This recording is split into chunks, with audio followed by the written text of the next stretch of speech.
This is TWiT. Hey, I'm very excited about our guest this week, Dr. Anthony Vinci. Is it? I didn't ask you ahead of time. Is it Vinci? Vinci. Vinci. Yeah. You're not Da Vinci. You're just Vinci. And I'm only doctor to my wife. All right. Well, we put it in there anyway. You have a PhD in international relations, so I think that counts.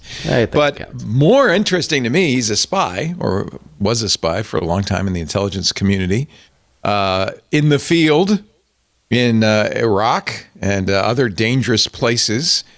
Actually, you've got a really great CV, but I'll start with the latest thing, which is a brand new book called The Fourth Intelligence Revolution. I have the audiobook up because I'm just about to buy it. The Future of Espionage and the Battle to Save America.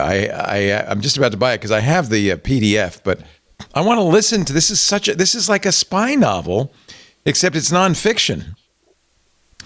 It's about your career and about what's about to go on and what's about to happen in the world around us. Anthony, thank you so much for joining us. I really appreciate it. Thank you so much for having me on. Yeah. This is people are going to say, well, what does this have to do with AI? It has quite a bit to do with AI because we are about to enter the AI era of intelligence. That's absolutely right. And that's what drove me to write the book in the first place. Yeah. Was trying to bring AI into these agencies. Yeah.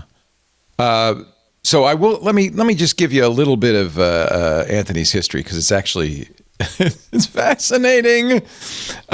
You were a clandestine intelligence officer with the Department of Defense. I hate it when interviewers do this. Like, I'm telling you, you were there. Anthony was a clandestine intelligence officer, a spy in Iraq, Africa, and Asia, and throughout the Middle East. He then became chief technology officer at the National Geospatial Intelligence Agency, the NGA. That's the one of the big 5 U.S. intelligence agencies responsible for analyzing satellite imagery, and geospatial analysis, which has become increasingly important in this era. He then became a hedge fund member and a managing director at a capital firm and also a startup entrepreneur. He's currently co-founder and CEO of, is it going to be Vico, or Viki? Or an AI company focused on Vico, superhuman judgment for decision makers. He's also a member of the Council on Foreign Relations, senior fellow at the Center for New American Security, MITRE's Technology Committee Board. I can go on. There's a lot there. But the book is fascinating. I am a fan of spy novels. Maybe that's why I like it. And you talk about the 4 eras of American espionage, starting in World War II with the OSS, which eventually kind of became the CIA. You call the era that most of our spy novels came from the golden era, because that's the Cold War, right? That's when things were, was smiley, and the spy came in from the cold and all of that. It's what most people think about when they think about espionage, right? Including me, by the way. I'm still a fan of James Bond and and you kind of worked in that era, right? Although you also worked in the post 9/11 era, which things got a lot more chaotic. I was sort of trained by guys who worked in that Cold War era. Yeah. And really I started after 9/11, and that was my time, and that's sort of what I thought it would be forever. And then this new revolution has happened, as I've watched it unfold. Well, what 9/11 brought was kind of chaos, because instead of nation states, you were now talking to terror, spying on terrorists. It was a much broader realm of espionage involved. And I think, judging from your anecdotes, a little more dangerous. The Cold War, there was a certain, maybe it's just my imagination, civility, a certain, it was all professionals. After 9/11, there were a lot of amateurs involved. Yeah, after 9/11, we were kind of going after these decentralized terrorist organizations, which, the CIA and the NSA and all these agencies weren't really set up to combat. But another way to look at it that's maybe relevant here is how the technology's changed. Right. The OSS intelligence has always been about technology to some degree, and the OSS, which was kind of the CIA during World War II, they were like the original agency. They were groundbreaking on technology. They were the first people to use portable radios. They had these suitcases, literal suitcase-sized radios that they would use to communicate from behind enemy lines, and we were using aerial reconnaissance. And then when you get to the Cold War era, you get satellites and you get what's called signals intelligence and electronic intelligence, ELINT, where you're now kind of spying on the signals of your enemy, and you're spying from satellites. And 9/11 changed technology again. Now it was all about networks, using cell phones, using the internet to collect information. Now we are in an AI era. In fact, that's why the NGA brought you in, is to kind of modernize what one would think would be a pretty modern espionage agency, since they worked with satellites and geospatial information, but they wanted to bring in AI. How does AI change this? Yeah. The difference in my take is that AI does what a person can do. It kind of simulates human intelligence. And when I was at NGA, if you can sort of imagine this, you've got these satellites in space collecting, I can't talk about the classified details of the satellites, but you can imagine they're taking pictures of the world. And you have people literally looking at those pictures to see what's on them. And I don't know if you watched that movie House of Dynamite, where, it's like about this rogue launch, intense movie, but those people at NGA are the people who look for those rocket launches. That's what they come to work every day, and they're looking, and they want to see if somebody has a rocket on the pad ready to launch at America, right? And so they're looking at these satellite images.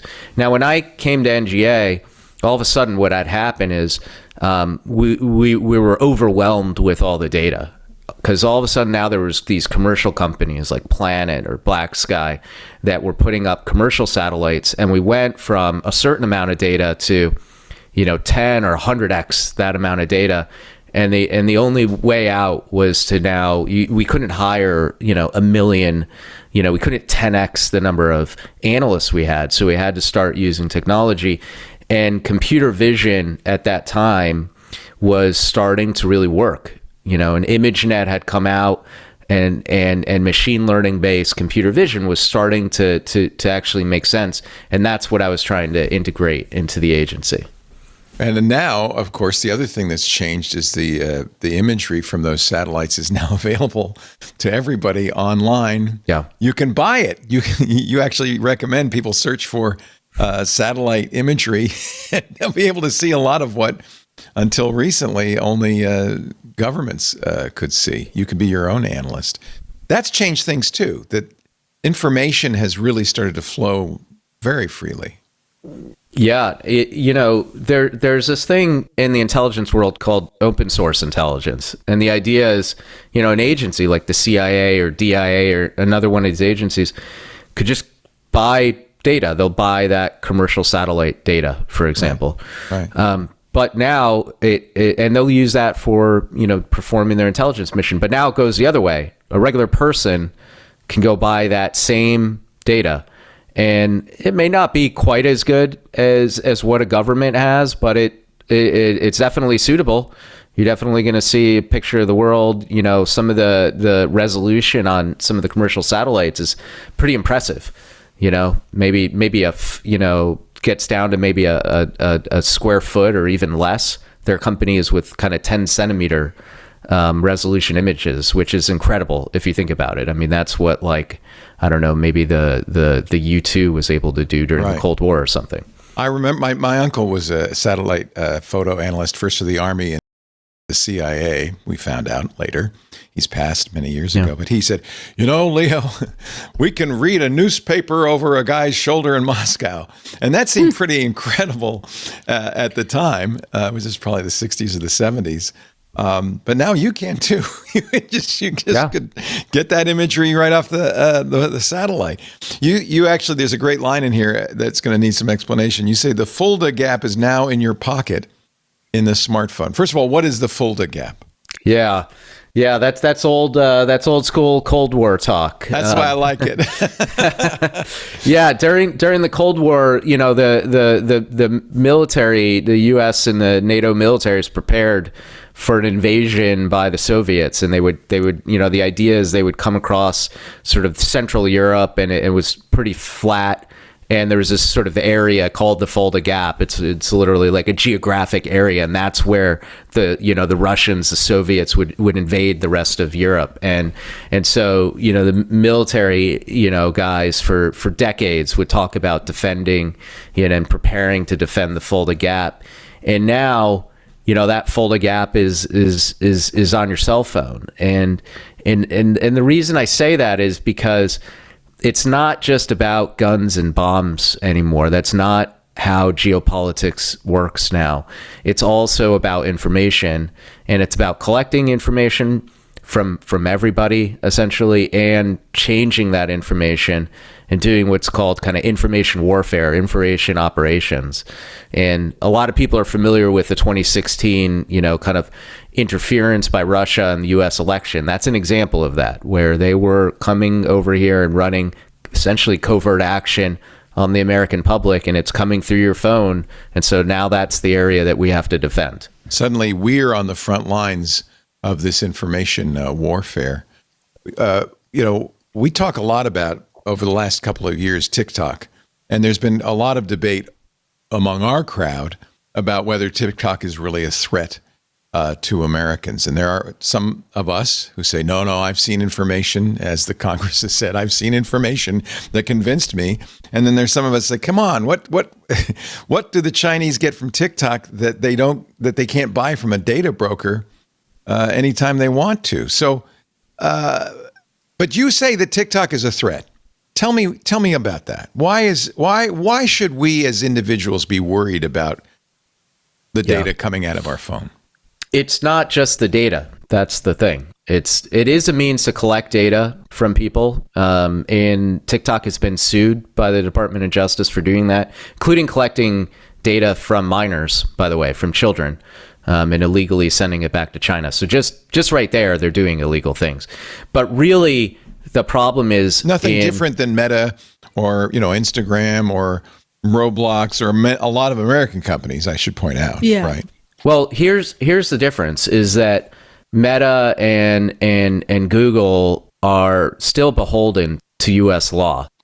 And when information is collected on Americans and sent back to China, there's no protections. And that information is going to go to their security services. And they're not just collecting it for fun. They're collecting it to use it. And the goals of the Chinese Communist Party are to carry out their national security, to protect their regime. And they want to do that in some ways through information operations, which means influencing the American public. And they will, for example, they want to not have America defend Taiwan if China invaded, for example. That would be a goal that they have. And so the goal in information warfare then would be to change people's views of Taiwan, to make people believe that Taiwan is rightfully part of China and that they should be able to take it over. That would be an example of their goal. Or they want to be able to, China is in essence performing a sort of cultural and maybe even real full genocide on the Uyghur people, which is like a minority group in China. A Muslim minority, yeah. Muslim minority group. And they've put these people into camps, like literal concentration camps. And they don't want the American people to know about that, and so they censor it, for example.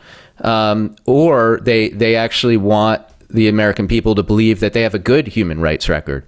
And so people have done studies, and there's a group out of Rutgers that has done excellent work statistically showing that TikTok censors information about the Uyghurs and about Tiananmen Square and so forth. And you can see that in comparison to American owned social media sites like Instagram or Facebook, for example. They're censoring the information, but also they're changing people's views. And they've in fact shown that if the longer you are on TikTok, the more benevolent view of the human rights record you have of China. So you believe they're better at protecting human rights the more you're on it. So right there it shows not only are they doing this, but it's working. So it's not just about information collection, it's about changing information, censoring information, influencing people's views, and doing that where we as citizens have zero control. We have zero say in what they're doing. And that's why it's a threat. And that's why that we really do need to either shut it down or transfer it. And I don't mean just like move servers over. The entire algorithm, everything has to be transferred to Americans for control. So what you're talking about as far as that kind of convincing or changing the narrative or changing the, the understanding of, let's say, American citizens using TikTok is, I'm trying to understand the mechanics of that. They get the information, the data, collection from our citizens that informs them on how to put that information out on TikTok in a way that blankets the narrative in front of the right eyes and over time convinces them that this narrative is okay versus not being exposed to it. Is that like the mechanics of how that works? I'm just curious. Yeah, it can be hard to show. This is why you have to do these it's called like a volumetric statistical study, because it can be difficult to actually directly trace the line of exactly what they're doing. But I would say broadly, think about it like this. They can control the algorithm, so they can control for any given person what is sent to you and what you see. And it may not be, by the way, a complete censorship, right? In fact, they're better off. They have better plausible deniability by not completely censoring. They can just add friction. They can minimize the amount of certain information you see or increase the amount of information you see. And a lot of us are trained, we sort of think, oh, well, it's happening because this is what I like. A lot of people, they talk about TikTok and they're like, oh, it just knows what I like. Except it's not just doing what you like. It's more so. They are influencing, they're purposely, in some cases, pushing to you certain information more than other information. And that's what's kind of skewing people's views over time. And remember, by the way, they're targeting a specific generation. Right. This is targeting Generation Z, and we're all a little bit older here on this call, but we maybe receive a lot of our news from newspapers or even cable news or something, or blogs. For Generation Z, it may be 80% of news that they receive comes through TikTok. Right. And so there's no triangulation there. And so now imagine you can subtly influence what they're seeing from this, authoritarian state. And that may be the only news they ever see. Should we not be as concerned about the other social media platforms, though? Because they ostensibly are also doing this. We just learned because of the change in X's algorithm how many sock puppets and foreign influencers are pretending to be Americans on X.com. Yeah, I saw that. Look, I don't think they're particularly great either. There's a lot of downside from social media just in general for societies, right? That there's an echo chamber effect. There is a sort of innate issue whenever, a company or, maybe even individual, ultra high net worth person controls any information platform that can be problematic, but at least they are still beholden to U.S. law. A law enforcement agency can go in there and stop them from doing something. They can investigate something, right? And you can also, it's unlikely that people working in a U.S., social media platform are going to want to, significantly harm U.S. national security or, U.S. elections, right?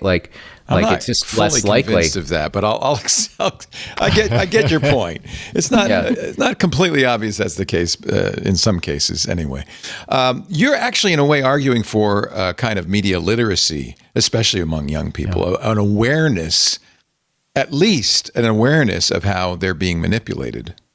Yeah, exactly. I talk about, having people think like intelligence officers and become even maybe citizen spies in a sense, and learn the types of tools and thinking styles that I learned as an intelligence officer, which allow you to see where these threats are, and to overcome them. For example, every intelligence analyst learns very early on to triangulate information. You never trust one source. So whatever it is, even if you trust your newspaper or whatever it is, you're always going to look at another source, triangulate, see if, it's coming from two different sources. Those are the kinds of thinking tools that can help you when not only where information might be wrong, but where it might be deceptive, where there's somebody actually trying to purposely change or harm you via information. You can learn these kind of tools kind of in the way that we have learned to protect ourselves in terms of cybersecurity, where we now, everybody in the nation, really, even children, understand that there might be criminal actors like hackers that are trying to harm them via their computer to steal data or something, or to steal their money via their computer. So we learn basic, cybersecurity, techniques, right? Like you change your password, you don't click on phishing emails. We can do the same thing for foreign espionage. We're talking to Anthony Vinci. His new book is about the fourth intelligence revolution. We're in the fourth one right now, and argues, I guess, that we should all be like intelligence officers. For a long time, I've raised the issue of, well, why would the Chinese government care enough about me to care where my location is? And I understand. They may not care about you specifically, but they may care about everyone altogether. Or exactly. Anthony makes a great case that unlike authoritarian countries where the rulers in the traditional espionage and intelligence gathering, it's about gathering information about the rulers because they run the show. Here, it's a democracy. We run the show. So naturally, in a way, we're the targets of clandestine operations from our adversaries, which I hadn't really thought about. We're right now in a debate over DJI drones. I understand why you don't want Huawei networking devices in your 5G network. I can understand that. That gives our adversaries access to all of our communications, which it turns out they already have anyway, but that's another story. Why should I worry about drones? I mean, do I care that the Chinese see what the roof of my house looks like? Well, these drones are going to expand a lot, right? We sort of see drones, like a lot of us see it as like a hobbyist kind of thing now, and maybe they use them in movies here and there. But soon we're going to be in an era where there's just drones everywhere, and that would amount, if all of that information was collected by a DJI drone and it was to go back to China, it would absolutely be the equivalent of them being able to spy on you directly. Right. Not just see the top of your house, maybe to see in your window, see when you come and go and so forth. But there's other aspects to it as well, that these drones are used by police, for example, and by the military. Do we want China to be able to see what our police officers or our military are doing? I don't think so. Right. And maybe they're used by insurance companies. Maybe they're used by even healthcare and medical field. And do we want them to have access to that? No.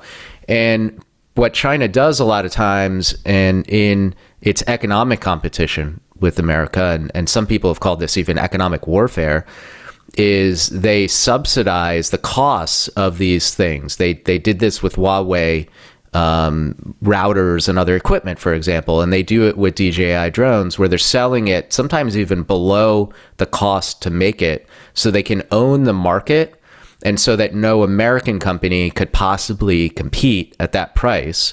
And so we won't create an American drone manufacturing industry.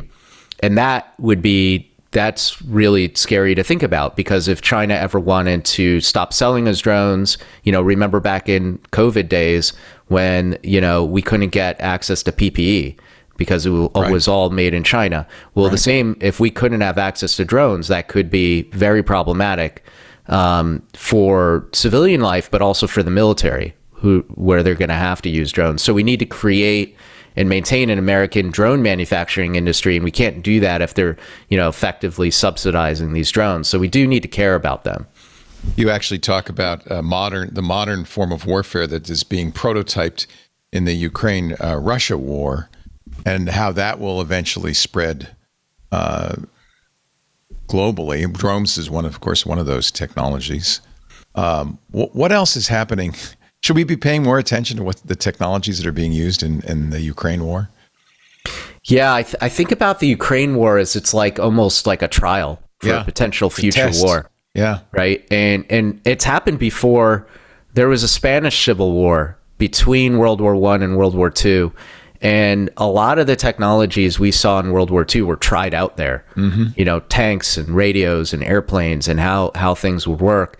And then in World War II, we kind of did that, but, times 10, times 100, right? And Ukraine in many ways is like that. And China's paying attention, and we're paying attention of how that war is being run. And I think what we will see potentially in the future is a Ukraine times 100. Right now we see drones fighting drones there. The Russians might have a drone and the Ukrainians might try to shoot it down with their own drone, or they're dropping grenades from these drones onto soldiers and so forth. It's also a test for disinformation.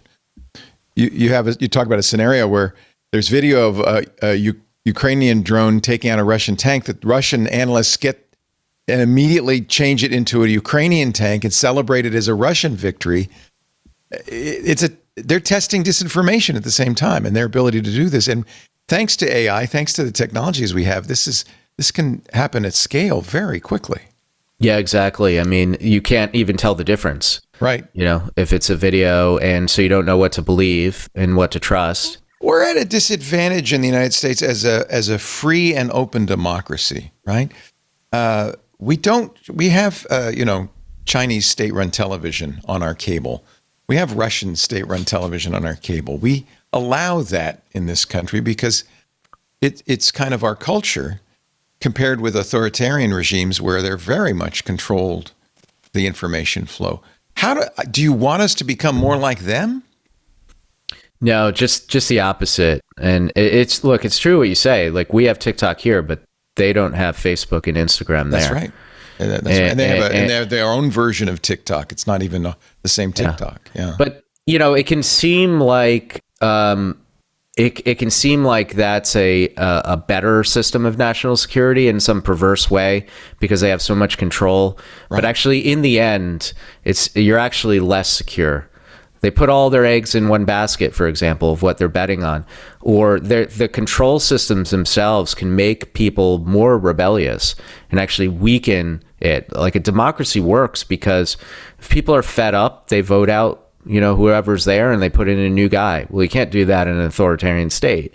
And also, even for the technology, a lot of people sort of point and say, oh, well, China can just direct investment into AI or into drones and make the best AI in the world. Except whenever you're directing something in that centralized way, you're probably going to get it wrong.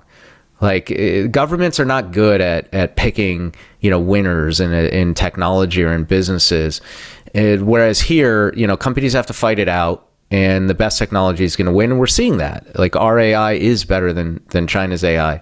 So no, I don't think we should change to that system for practical reasons. And then obviously also because, we want rights and freedoms, and that's the basis of, our nation. That's what we're trying to spread. Yeah. In the book, you kind of point to this fundamental tension we have going on right now because private companies rather than governments own many of the most transformative technologies relating to intelligence. But the issue is that even though the intelligence community depends on Silicon Valley, the incentives of Silicon Valley often diverge from national security. I mean, what is the solution to that? How do you get those things in alignment? Yeah, you're right. That is the fundamental tension. I don't know that it can be aligned, in fact, nor must it be aligned. I think that, though, there are new ways that Silicon Valley or the, kind of economy in general can work together with government, and I'll give you an example. We're in an economic competition with China where this isn't like normal competition where they have some companies, we have some companies, we want to sell stuff, they want to sell stuff, they lower prices, so we lower prices. Like, it's not that. Because what they're doing is their government is working together with their companies to try to undermine our companies, right? They don't want America to make drones like we were talking about or mine rare earths. So the government works together. Our companies can't compete with that. Like our company, a private company can't compete with a nation state. And so what we need to do is figure out a way where we can help defend those companies, but also not control them in the way that China is doing. And so we have to find new ways. And, one way, for example, I talk about in the book is like public-private partnerships of sharing information between our government and our companies so that they're not at such a disadvantage with against Chinese companies. And we do this sometimes with cybersecurity information already. If we collect cybersecurity information from a nation state, we'll share that with a targeted company. Well, we could also do that when they're being targeted economically, for example. That's, I think, the plan of the Genesis mission, right? To share this information that the DOE has been keeping kind of private for a long time with private AI companies and so forth in the United States in an attempt to do exactly that. Is that the kind of thing you're talking about? Well, that's also that's slightly different, but also I think a good idea, which is that look, our government is run by the people. We as taxpayers and voters own what's in the government. It doesn't have a particular right to that information that is made at a national lab.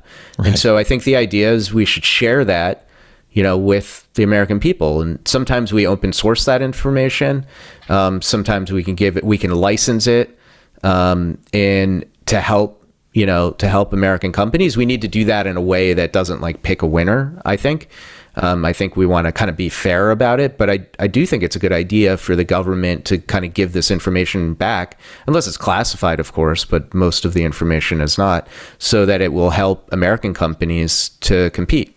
We paid for it. It is interesting, though, because sometimes that sort of cross-pollination between government agencies and private companies can create, I guess, moments of tension. I think one of the most famous ones, which looking back on it now 7 years later seems almost naive, is the Project Maven incident with Google in 2018.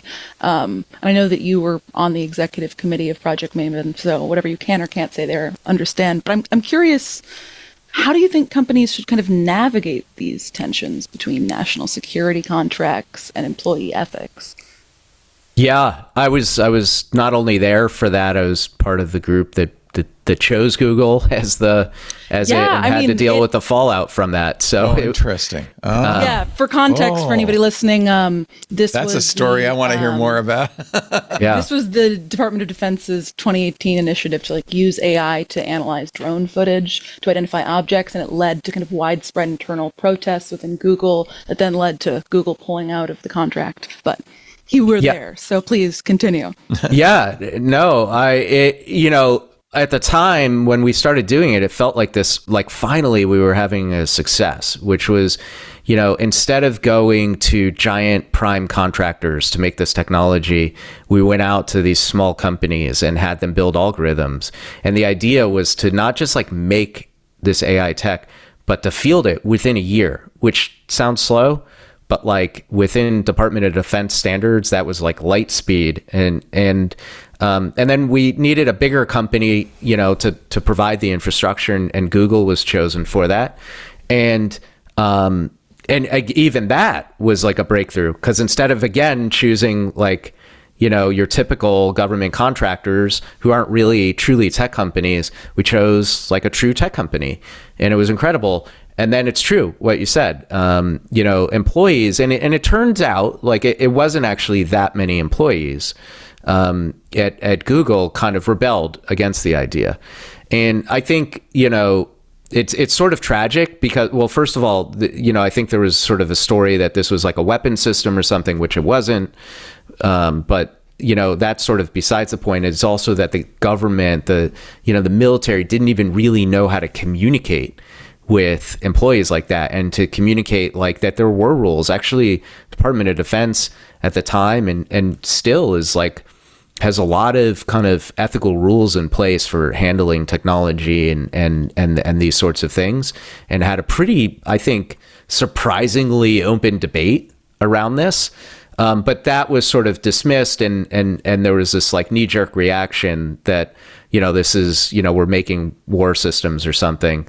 The irony now is everything's turned the other way, and like so many, Google is back in the government and Department of War. I was going to say, it's notable that one of the conclusions from that 2018 incident is Google's like, we publicly promised to never use AI technology for weapons or surveillance ever again. It's like, well, all bets are off on that now, baby. Yeah, everybody's doing it. But look, it can sound easy to just sort of say, I don't want to build weapon systems, right? But also, we have to remember the military isn't there for the fun of it. The military is there to defend us as a nation, and we have to do that. And at some level, you have to have that. And there is a route to determine what the rules are and what the policies are, and that is through voting for presidents and for people in the Senate and people in the Congress. And that is the way, that there is a means in place to determine what the military should and should not do. And it's worked in the past, right? And I feel like the Google employees should have gone that route, frankly. The book is The Fourth Intelligence Revolution, The Future of Espionage and the Battle to Save America. Anthony, Vinci, I wish we had more time because there's so much to talk about, but the book is really engaging. It's easy to read, but there's a lot of important information in there. And I think you raise some really important points, especially the point that it's on all of us. This is something we can't let others do for us. You say at the beginning, it's a little provocative that we all have to become intelligence agents. Well, we certainly all have to become a little more intelligent about this. I think that's for sure true. Anthony, thank you so much for joining us. I really appreciate your time, and I do encourage everybody to read the book. There's a lot more in it. Thank you so much for having me. Appreciate it. I really do appreciate it. Hey, I hope you enjoyed this highlight from Intelligent Machines. We do the show every Wednesday. You can watch us do it live, or as they say, like and subscribe. There's a link down below. Thanks.